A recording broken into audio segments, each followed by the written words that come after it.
നമ്മളൊരു short film ചെയ്തിട്ടുണ്ട്. അപ്പോൾ അതിൻ്റെ ഒരു ഭാഗമായിട്ടാണ് ഇപ്പോൾ നമ്മൾ അതിൻ്റെ ഒരു പ്രൊമോഷൻ കാര്യങ്ങൾക്ക് വേണ്ടിയിട്ടാണ് നമ്മൾ ഷോർട്ട് ഫിലിമിൻ്റെ പേര് വരുന്നത് ഒരു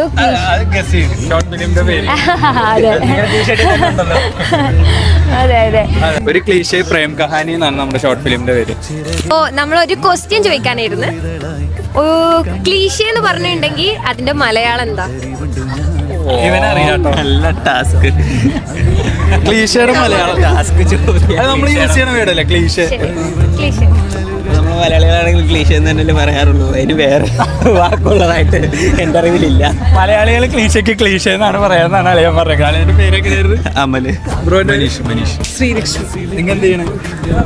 സാധാരണ ഷോർട്ട് ഫിലിംസ് ഒക്കെ കാണാറുണ്ടോ?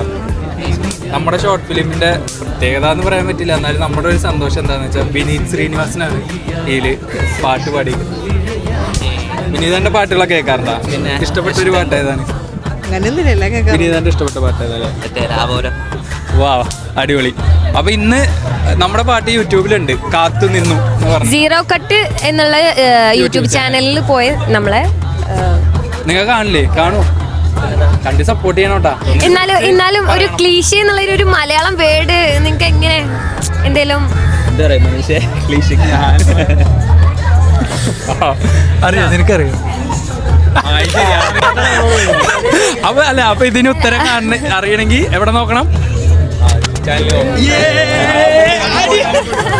അപ്പൊ ഇതിന് ഉത്തരം സീറോ കട്ട് പ്രൊഡക്ഷൻ യൂട്യൂബ് ചാനലില് ഒരു cliché Prem Kahani short film കാണാം, മ്യൂസിക്കൽ ഷോർട്ട് ഫിലിം. ഓക്കെ, അപ്പൊ താങ്ക് യു.